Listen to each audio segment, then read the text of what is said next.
Bonjour à tous et à toutes. J'espère que vous allez très bien. Je me présente, je m'appelle Sophia et je travaille à l'Université Laurentienne. Ça me fait vraiment plaisir d'être avec vous aujourd'hui pour cette prochaine demi-heure pour notre 4e PER en direct en français. Aujourd'hui, j'ai le plaisir de vous présenter M. Ribal-Georges Sabat, professeur en physique au Collège militaire royal du Canada, situé à Kingston, en Ontario. Bonjour. Bonjour. Il va nous parler entre autres d'optique et fera des démonstrations à la suite à l'aide de lasers, de fibres optiques, de polariseurs. J'ai bien hâte de voir ça. Mais avant de commencer, j'aimerais vous mentionner quelques petites choses. Premièrement, nous allons avoir une période de questions vers la fin. Alors, je vous encourage de prendre des notes et de nous envoyer quelques questions dès que vous en avez. Toutes les questions sont bonnes et le professeur Sabat est là pour les répondre. Comment poser une question virtuellement? C'est simple, vous avez l'option « Converser » en haut de l'écran. Une section chat, donc une section clavardage va ensuite s'ouvrir sur le côté et vous pourrez écrire vos questions. Mais il est important de sélectionner l'option « Tout le monde » avant d'envoyer votre message. On aimerait ça que toutes les classes puissent voir votre question et pas seulement M. Sabat et moi. Indiquez également votre nom, votre école et votre ville. Comme ça, on va savoir d'où vous nous écrivez. C'est toujours le fun de savoir d'où vous nous écrivez. Donc, sans plus tarder, je cède maintenant la parole à professeur Sabat. Merci beaucoup, Sophia, pour l'introduction.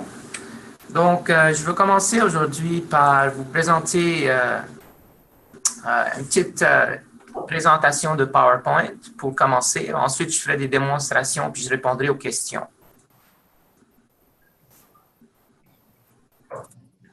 Donc, pour commencer, je suis, comme Sophie a dit, je suis professeur de physique au Collège militaire royal à Kingston, en Ontario.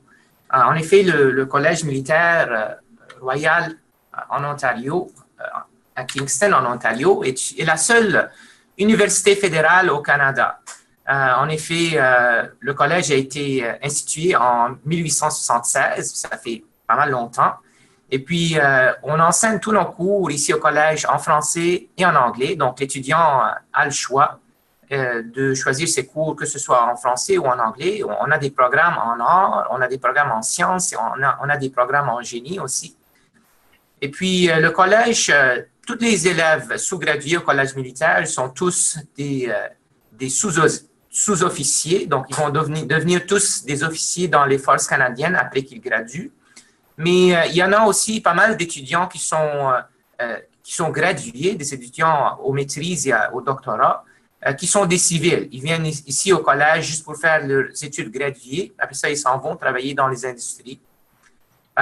Puis, on a aussi des laboratoires de recherche. On fait de la recherche fondamentale, mais aussi on fait de la recherche qui est aussi reliée à la défense nationale. Quand vous voyez dans la figure que je vous montre ici, la belle photo, c'est une photo qui ça montre le collège. On est sur une péninsule proche du lac Ontario, comme vous voyez ici. C'est vraiment le terrain est pas mal beau. C'est un terrain qui est pas mal ancien. Il y a beaucoup d'histoire dans ce terrain-là. Donc, mon laboratoire, ça s'appelle le laboratoire des matériaux ferroélectriques et optiques. C'est un laboratoire qui se situe dans le département de physique, dans la faculté des sciences au Collège militaire à Kingston. Je possède un espace de recherche d'environ 176 mètres carrés. C'est environ 2000 pieds carrés, si vous voulez. Et puis, il y a environ 5 millions de dollars d'équipement de recherche dans ce labo-là. En un certain temps donné, j'ai environ 5 étudiants gradués. Ces étudiants-là peuvent être, que ce soit des officiers militaires ou des civils qui n'ont aucune relation avec le militaire.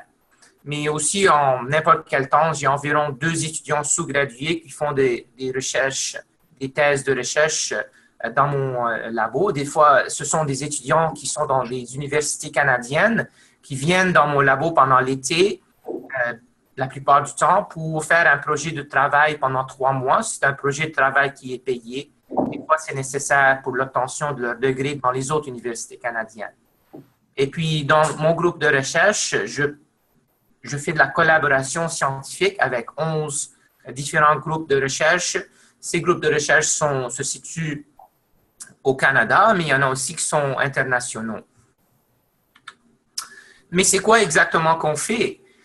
Donc, dans mon labo, ce qu'on fait, c'est on mesure et on optimise les propriétés des matériaux électro-optique, optique, diélectrique, photovoltaïque et photomécanique. Donc, ce sont tous des matériaux qui sont des matériaux transducteurs. Qu'est-ce que ça veut dire? Ça veut dire que ce sont des matériaux que lorsqu'on applique un certain type d'énergie dessus, ils vont produire un autre type d'énergie. Donc, ils peuvent changer l'énergie électrique en vibration ou l'énergie de la lumière en électricité, comme les piles solaires. Et même l'effet, on étudie aussi l'effet photomécanique. Ça veut dire qu'on peut, juste en envoyant de la lumière sur certaines molécules, on peut les faire bouger juste avec la lumière. Et puis aussi, qu'est-ce qu'on étudie? On étudie des plasmons de surface et leur application dans des applications pratiques. Les plasmons de surface, c'est un effet électromagnétique qui arrive entre deux matériaux lorsqu'on a un métal et un isolant. On est capable de produire un phénomène que ça s'appelle des plasmons de surface. Puis ce phénomène-là est hyper intéressant fondamentalement, mais aussi dans des applications parce qu'on peut augmenter l'efficacité des cellules solaires ainsi que utiliser ce phénomène-là pour faire des biosenseurs afin de tester des protéines dans une certaine solution à des fins médicales, en effet. On fait aussi des mesures d'interaction entre laser et matière. C'est un laser, on utilise des lasers qui sont vraiment puissants parce que la Défense nationale est intéressée à utiliser les lasers pour neutraliser des bombes, par exemple, ainsi de suite. On fait de la recherche là-dessus aussi. Donc, nos recherches peuvent être, comme j'ai dit avant, sont des recherches fondamentales, mais aussi on produit des applications pratiques comme des piles solaires. Ça, c'est la nouvelle génération de piles solaires. Ce sont des piles solaires organiques à film mince, ainsi que des biosenseurs pour communication optique. On fait des recherches en holographie, applications militaires, imagerie, spectroscopie, donc tout ce qui a vraiment rapport à l'optique et les matériaux optiques. Voici maintenant quelques images de mon labo. Donc, la première image, ici, ça montre, premièrement, à gauche, on a un nouveau laser qu'on a acheté récemment. C'est un laser à argon. Et puis, on a aussi des instruments pour déposer des couches métalliques sur des films minces, sur des vitres, si vous voulez. Puis, on étudie les propriétés de ces couches-là métalliques. Okay. Voici aussi d'autres instruments ici. Et comme vous voyez, je suis présentement dans mon labo, fait que je suis dans une des salles noires, disons, des salles noires sont vraiment nécessaires quand on fait des mesures en optique parce qu'on peut éteindre la lumière, puis il n'y a pas de fenêtre. Et puis, donc, dans toutes les autres salles, j'ai des expériences différentes, comme dans cette salle-là que vous voyez. J'ai des instruments pour mesurer les propriétés des matériaux à différentes températures. Comme vous voyez, l'azote liquide, une grosse bonbonne d'azote liquide, est faite ici pour tester les propriétés des matériaux, les propriétés électriques des matériaux à des diverses températures allant de moins 200 degrés Celsius jusqu'à 200 degrés Celsius. On fait ça parce que des fois, les matériaux sont utilisés, par exemple, sur des satellites où la température varie énormément dans le satellite. C'est pour ça qu'on a besoin de savoir comment est-ce que les matériaux fonctionnent à des températures vraiment différentes de la température de la salle qu'on est ici. Aussi, ça c'est une autre salle où est-ce qu'on fait les tests pour les piles solaires qu'on produit dans mon labo ici. Et puis, on a des spectromètres, on a des ordinateurs, des multimètres, plein d'instruments, comme j'ai dit.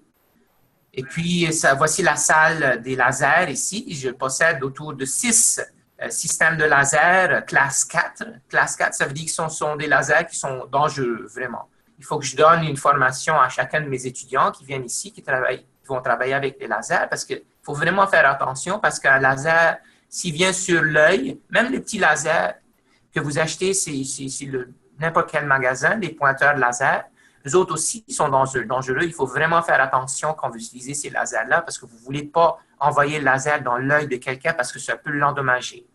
C'est surtout dangereux quand on travaille avec des lasers qui sont vraiment puissants. Il faut vraiment faire attention.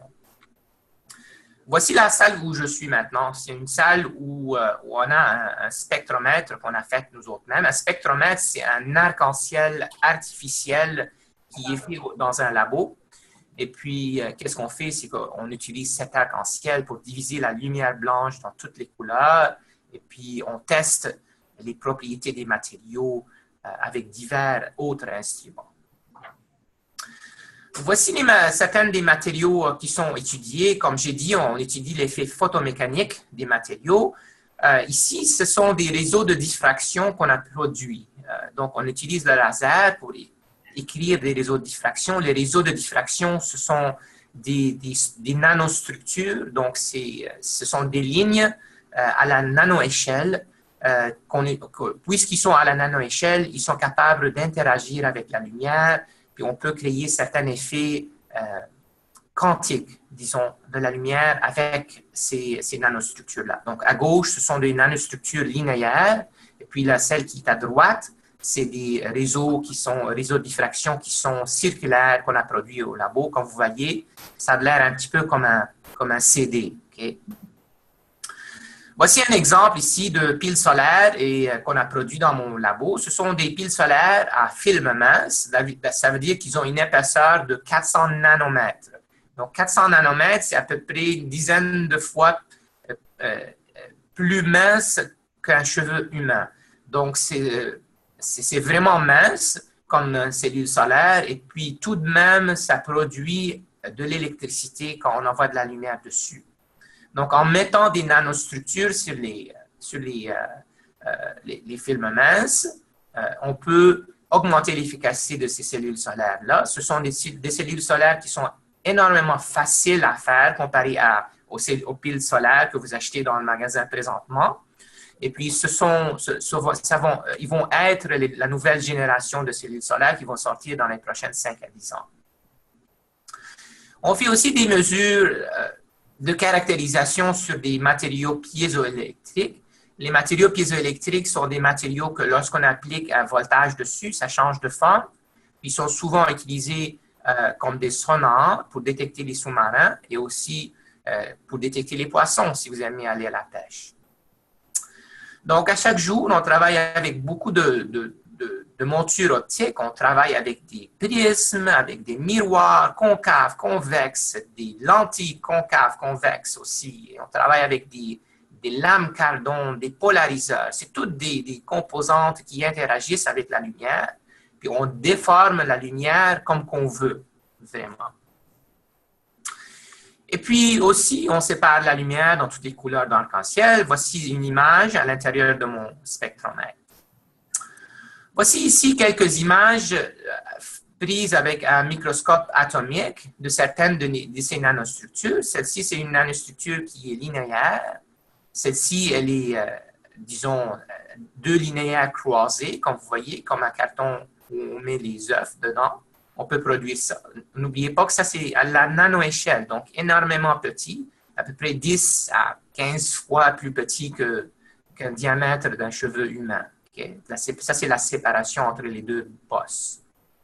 Puis voici d'autres formes qu'on peut produire aussi. On peut aussi mettre une couche métallique par-dessus ces nanostructures pour générer ces plasmons de surface-là. Comme vous voyez ici, les nanostructures vont rester là même lorsqu'on met un métal dessus. On travaille aussi avec des chimistes. Moi, je suis physicien, mais je travaille toujours avec des chimistes. Puis ces chimistes-là, ils vont produire des nouveaux matériaux. Fait que quand ils vont produire des nouveaux matériaux, ils peuvent les synthétiser avec des propriétés différentes. Puis moi, je suis vraiment content parce que je prends ces matériaux-là puis je peux les utiliser je peux les tester premièrement et je peux les utiliser dans des applications qui sont plus avancées, des applications médicales pour faire de l'imagerie médicale et pour faire d'autres choses intéressantes aussi, qui sont un petit peu plus compliquées à expliquer ici. Voici une image qui est prise avec un autre genre de microscope. C'est un microscope électronique. Puis comme vous voyez ici, c'est pas mal petit, ces nanostructures-là qu'on produit. Voici une autre image qui est certains matériaux. Ça, c'est un matériau piézoélectrique. On est capable de voir chacune des graines à l'intérieur. Donc, c'est tout pour ma présentation. Si vous avez des questions, vous pouvez m'envoyer un courriel. C'est sabat@rmc.ca. Et puis, on a aussi un site web pour pour détailler ma recherche, il y a des articles qu'on a publiés, qu'on publie, puis ça détaille aussi qu'est-ce qu'on a dans mon labo. Mon site web, c'est sabatresearchgroup.ca. OK. Donc, maintenant, je vais arrêter ma présentation, puis je reviens moi-même ici. Donc, maintenant, ce que je vais faire pour les prochaines peut-être 5-7 minutes, quelque chose comme ça, je veux vous faire quelques petites démonstrations en optique. Okay? Donc, la première chose que je veux vous parler, c'est j'ai quelques filtres ici. Ce sont des morceaux de plastique. OK? Ce sont des morceaux de plastique. Puis, qu'est-ce qui se passe? Ce sont en fait de matériaux plastiques qui a été modifiés. Et puis, qu'est-ce qui se passe? C'est que lorsqu'on envoie de la lumière blanche dessus, sur un filtre, okay, celui-là, il est vert. La lumière, tous les éléments de la lumière blanche, en effet, la lumière blanche, ça contient toutes les longueurs d'onde ce sont tous les couleurs de l'arc-en-ciel, en effet. Mais ce matériau-là a été synthétisé d'une manière qu'il va absorber toutes les couleurs de l'arc-en-ciel sauf la couleur verte. Donc, c'est comme ça que les couleurs sont faites, en effet. C'est que si j'ai un objet qui est vert, ça veut dire qu'il absorbe toute la lumière blanche sauf la couleur verte. Et puis, comme vous voyez ici, lorsque je le mets sur l'écran, vous allez me voir en vert. Okay? Mais aussi, on peut faire différents filtres. Celui-là, ici, il est bleu. Ce filtre-là, bleu foncé. Celui-là est un petit peu mauve. Et puis, même des filtres qui sont rouges. Okay? Et puis, quand vous voyez ces filtres-là, on peut synthétiser les matériaux pour avoir ce qu'on veut. Mais on a aussi une autre classe de matériaux. Ce matériau-là, ça s'appelle un film qui est dichroïque. Donc, c'est un film dichroïque. Qu'est-ce qui se passe? C'est que les molécules sont arrangées d'une certaine manière qu'ils absorbent certaines composantes de la lumière, sauf une seule. Donc, toutes les molécules sont arrangées d'une seule manière. Fait que qu'est-ce qui se passe maintenant? Si je veux mettre ce filtre-là devant vous sur la caméra, et puis je vais prendre un matériau qui est exactement pareil. Okay? Ce matériau il est exactement pareil. Maintenant, si je mets l'orientation des molécules pareilles pour les deux films, la lumière va passer. Mais qu'est-ce qui se passe maintenant si je tourne le film de l'autre côté? Maintenant, toute la lumière ne va pas passer. Donc, qu'est-ce qui se passe ici? C'est qu'à cause que l'orientation des molécules est perpendiculaire entre les deux films, aucune lumière ne va passer. Mais quand ils sont parallèles, toute la lumière va passer. Ça, ce sont des polariseurs. Okay? Les polariseurs, c'est ce qu'ils font. On peut polariser la lumière de plusieurs manières. Okay? Ici, ce sont des polariseurs faits avec des films dichroïques. Mais aussi, ce qui est intéressant avec la lumière, c'est qu'on peut avoir des fibres optiques, comme vous voyez ici. Ça, c'est une fibre optique avec une gaine qui est métallique. Okay? À l'intérieur, il y a juste du verre qui est flexible, des fibres de verre qui sont flexibles. Donc, qu'est-ce qui se passe ici? La manière la plus facile, okay? Si je mets mon pouce ici, donc vous êtes capable de voir que juste en mettant mon pouce ici, je suis capable de rendre la lumière noir-blanc, noir-blanc. Puis comme vous voyez ici, le signal que je fais ici, noir-blanc, noir-blanc, ça passe à la vitesse de la lumière à l'intérieur de toute cette fibre optique-là. Donc, ça, c'est l'avantage d'avoir des fibres optiques pour la communication. La forme la plus simple de la communication des fibres optiques, c'est juste vraiment faire comme un signal Morse, on-off, on-off, on-off. Puis c'est comme ça qu'on passe l'information. Ce qui est le plus grand avantage des fibres optiques, c'est que l'information passe vraiment à la vitesse de la lumière. Tandis que dans les fils électriques, qu'est-ce qui se passe? C'est que c'est les électrons qui transmettent le signal. Puis à cause que les électrons transmettent le signal, il y a souvent une perte due à la chaleur parce que les électrons, quand ils vont rentrer dans le fil pour s'y passer d'une place à l'autre, qu'est-ce qui va se passer? C'est que les électrons, ils vont frapper les uns les autres, puis ils vont ralentir. Okay? Donc, c'est pour ça que c'est toujours avantageux d'utiliser la fibre optique. Donc, si maintenant j'utilise un fibre optique, mais celle-ci, c'est juste un cylindre, okay, qui est fait en verre, mais il n'y a pas de gaine dessus ici. Donc, comme vous voyez, il est tout rond. Puis, qu'est-ce qui se passe si j'ai juste un petit pointeur laser avec moi? Donc, si j'envoie le pointeur laser d'un côté, okay, la lumière va sortir de l'autre. Okay? Pourquoi ça arrive? C'est parce qu'il y a une réflexion totale interne du faisceau laser à l'intérieur. Donc, le faisceau laser ne va pas pouvoir sortir du cylindre plastique, puis il va continuer, puis il va faire le tour au complet pour ressortir du bout ici. C'est pour ça que les fibres optiques sont vraiment intéressantes. Mais ce n'est pas juste ça. J'ai aussi une fibre optique ici qui est faite en Y. Okay? Donc, ça, c'est un séparateur ici, comme vous voyez. Puis ça sépare en deux. Donc, qu'est-ce qui va se passer ici? Si j'envoie maintenant la lumière de mon pointeur laser, donc mon pointeur laser, il rentre d'un bord, et la lumière va sortir des deux bords. Okay? Donc, la lumière va se diviser. Donc, on est capable de diviser la lumière. Donc, c'est pour ça qu'on est capable d'utiliser des fibres optiques pour envoyer l'information pas à une seule maison, mais à tout le monde en même temps. J'ai ici, voici qu'est-ce qui se passe, qu'est-ce qu'il y a en effet à l'intérieur des fibres optiques. Les fibres optiques sont vraiment minces, sont d'un diamètre d'ordre de quelques microns, qui est similaire à l'épaisseur d'un cheveu humain. Ici, qu'est-ce qu'on fait? C'est qu'on a plusieurs. Donc, beaucoup de fibres optiques ici. Puis maintenant, qu'est-ce qui se passe? Même chose ici. Si je mets mon pouce, là, vous voyez que ça change, comme juste en mettant mon doigt. On est capable de laisser passer la lumière ou non. Okay? Ça passe à travers toutes les fibres optiques en même temps. Okay? Donc, même chose pour le laser. Si j'envoie le laser, ça va sortir. Donc, même si je déplace le laser ici, vous allez le voir que ça se déplace de l'autre côté aussi. Okay? Mais on a aussi quelques exemples ici d'autres. Voici, par exemple, l'échantillon que je vous ai montré tout à l'heure. Okay? Voici, ce sont des réseaux de diffraction. Donc, en effet, si j'envoie mon laser sur ces demi-lunes, si vous voulez, la lumière va être divisée en 3 ordres. Ce sont des ordres de diffraction. Puis ça, c'est un effet quantique, en effet, de la lumière. Voici l'exemple de ma cellule solaire qu'on a produit ici. On l'a produit avec des poudres solaires. Donc, c'est vraiment facile à faire. Ça va être la nouvelle génération. Voici aussi un réseau de diffraction qui est circulaire. On produit ça à une grande échelle. On était les premiers dans le monde à le faire. Celui-là va être en effet utilisé dans les cellules solaires pour concentrer l'énergie solaire à son centre.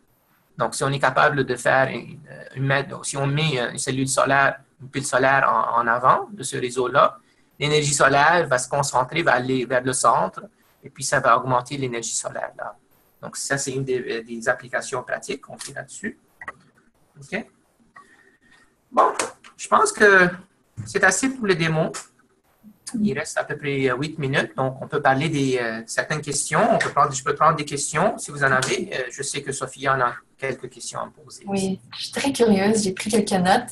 J'aimerais savoir, vous avez parlé de vos fibres. Et puis, je me demandais, dans quel domaine ils peuvent être appliqués de la vie de tous les jours? Je pense, par exemple, c'est peut-être un exemple qui n'est pas pertinent, mais par exemple, les compagnies de téléphone ou les compagnies comme Bell parlent d'une connexion, les fibres électro. Est-ce que c'est vrai? Est-ce que ça a rapport avec votre domaine ou est-ce que c'est juste des termes utilisés pour impressionner, par exemple? Non, en effet, c'est vrai. Les fibres optiques sont vraiment le futur. La communication avec les fils électriques, ça s'éteint de plus en plus. Ça devient vraiment de l'ancienne technologie. La réalité, c'est que, imaginez la fibre optique que j'ai ici. Moi, j'ai envoyé juste une seule longueur d'onde. Ça veut dire que j'ai envoyé juste une seule couleur très précise dans la fibre optique ici, puis ça passait d'un bord de l'autre. Puis ce que j'ai fait, j'ai pris mon pointeur laser, et puis je l'ai envoyé d'un bord de l'autre. Puis la forme la plus simple, c'est vraiment envoyer un signal on-off, OK? Puis juste le mesurer de l'autre côté. Puis maintenant, je peux envoyer un signal Morse, par exemple. C'est vraiment le cas le plus simple, juste avec une seule lumière. Mais la réalité, c'est que moi, je peux envoyer toute la lumière. Okay? J'ai 1 million de choix que je peux envoyer. Puis je peux les envoyer tous simultanément. Donc, imaginez le montant d'informations que ça va prendre. Donc, c'est pour ça que la réalité, c'est que oui, Bell, c'est vrai, OK, ils sont capables d'envoyer énormément d'informations juste avec des fibres optiques qui sont vraiment, vraiment faciles à faire. Le verre, c'est vraiment facile à faire. Et puis, c'est pas lourd. C'est pas comme du cuivre, par exemple, qui est plus cher, plus difficile à faire. Puis en plus de ça, l'information, ça passe vraiment, vraiment vite. Il y a rien qui peut aller plus vite que la vitesse de la lumière, en effet. Exactement. OK. Et puis, d'autres domaines, par exemple, vous avez parlé du domaine médical. En quoi c'est utile, cette expertise? Donc, en ce qui concerne les fibres optiques, évidemment, ben, les médecins, quand ils veulent faire des opérations, ils n'ont pas besoin de faire une coupure qui est vraiment large. Qu'est-ce qu'ils peuvent faire? C'est juste un petit trou, puis envoyer la fibre optique à l'intérieur du corps pour prendre des images. Mais ce n'est pas juste ça aussi, mais on utilise la lumière aussi pour détecter comme par exemple, un des derniers projets qu'on a fait dans mon labo, c'est on a trouvé un biosenseur plasmonique. Donc, ça, c'est un nouveau type de senseur qu'on a inventé, si vous voulez. Et puis, si on met, par exemple, tout ce qu'on a besoin, c'est juste de la lumière blanche, puis une source pour analyser la lumière blanche en arrière, ça peut être juste un spectromètre. Et puis, qu'est-ce qui se passe? C'est que si on met une solution avec un certain genre de protéines, ça peut être ça peut être du sang, par exemple, avec une cellule cancéreuse ou du sang avec une certaine maladie. On est juste, avec la lumière, on est capable de détecter c'est quoi le problème avec le sang ou l'eau ou un certain liquide biologique. Donc, on a produit ça dans mon labo, puis ça va être vraiment utile parce que c'est vraiment facile à faire ces mesures-là, puis c'est vraiment pas cher à faire aussi. Ça sera disponible pour beaucoup d'autres personnes partout dans le monde, dans des hôpitaux dans le monde aussi. Très intéressant. J'ai une question ici de la classe de l'école secondaire Gabriel Dumont, de la classe de la Saint-Grand-Louis. J'aimerais savoir plus d'informations sur les senseurs biomoléculaires parce que j'enseigne le cours de chimie 12 à l'école secondaire Gabriel Dumont. Merci. OK. Donc, la première chose, ces senseurs-là sont un petit peu compliqués à expliquer, mais je vais essayer de faire mon meilleur pour vous expliquer. OK? Donc, ce qu'on a produit vraiment, c'est un échantillon comme ça, comme vous voyez, avec des réseaux de diffraction dessus. OK? Et puis, ce sont des réseaux de diffraction linéaires. OK? Ça c'est le cas le plus simple. OK? Je ne veux pas vraiment compliquer ça. Et puis, qu'est-ce qui se passe? C'est que quand on envoie la lumière blanche sur un de ces réseaux-là, un de ces 2000 lunes, à une certaine longueur d'onde très précise, il va y avoir le phénomène de plasmon de surface qui va arriver. Quand le plasmon de surface va arriver, quand vous savez peut-être, les métaux, ils sont faits d'électrons libres. Okay? Ça veut dire que les électrons se propagent librement dans un métal. Mais quand le phénomène de plasmon de surface arrive, il va avoir une distribution sinusoïdale dans la densité d'électrons libres dans le métal. Puis quand vous voyez ici, les réseaux, il y a une couche d'or, en effet, en haut du réseau. C'est comme ça qu'on produit des plasmons de surface. Donc, en termes pratiques, quand on envoie de la lumière blanche sur un réseau, techniquement, une seule longueur d'onde est supposée d'activer le plasmon de surface. Donc, ça va donner un genre de pic sinusoïdal, un genre de pic qui dépend vraiment de l'indice de réfraction du milieu en haut, qui est vraiment, ça peut être l'air dans ce cas-là, ou ça peut être de l'eau ou un certain liquide. Donc, en tout cas, donc qu'est-ce qui se passe ici? C'est que si on met une couche métallique dessus, je vais juste reprendre ma pensée ici une seconde, et puis, donc, le plasmon de surface va arriver vraiment à une seule longueur d'onde. Donc, cette longueur d'onde-là, ça dépend de l'indice de réfraction du milieu qui est en haut du réseau de diffraction. Fait que, maintenant, si on change l'indice de réfraction du milieu en haut, on est capable de mesurer une certaine variation de la longueur d'onde du plasmon de surface qui va arriver. Et puis, en sachant déjà par exemple, qu'un certain liquide a un certain indice de réfraction, on est capable de savoir exactement quelle molécule ou protéine elle est attachée sur la surface du réseau. Donc, on met le liquide biologique, on le met par-dessus le réseau, puis on est capable de savoir quel est son indice de réfraction, puis avec ça, on peut trouver quelle molécule qui s'est attachée dessus. Parfait, merci beaucoup. Il est déjà 11h30 pile. Donc, c'est sur cette explication qu'on va se laisser. Merci beaucoup d'avoir parlé avec nous sur ce sujet fascinant. C'était très apprécié, très intéressant. De rien. Je vous donne, si jamais vous avez des questions, comme M. Sabat l'a dit, vous pouvez le contacter à sabat@rmc.ca. Donc, n'hésitez pas. Et aussi, vous avez nos informations si jamais vous voulez envoyer vos questions à PER en direct. Restez à l'affût aussi pour nos prochaines sessions en direct. On a plusieurs sessions très intéressantes qui s'annoncent dans les prochains mois. Donc, vous devrez recevoir ça par courriel. Merci beaucoup et à la prochaine. Merci. Merci.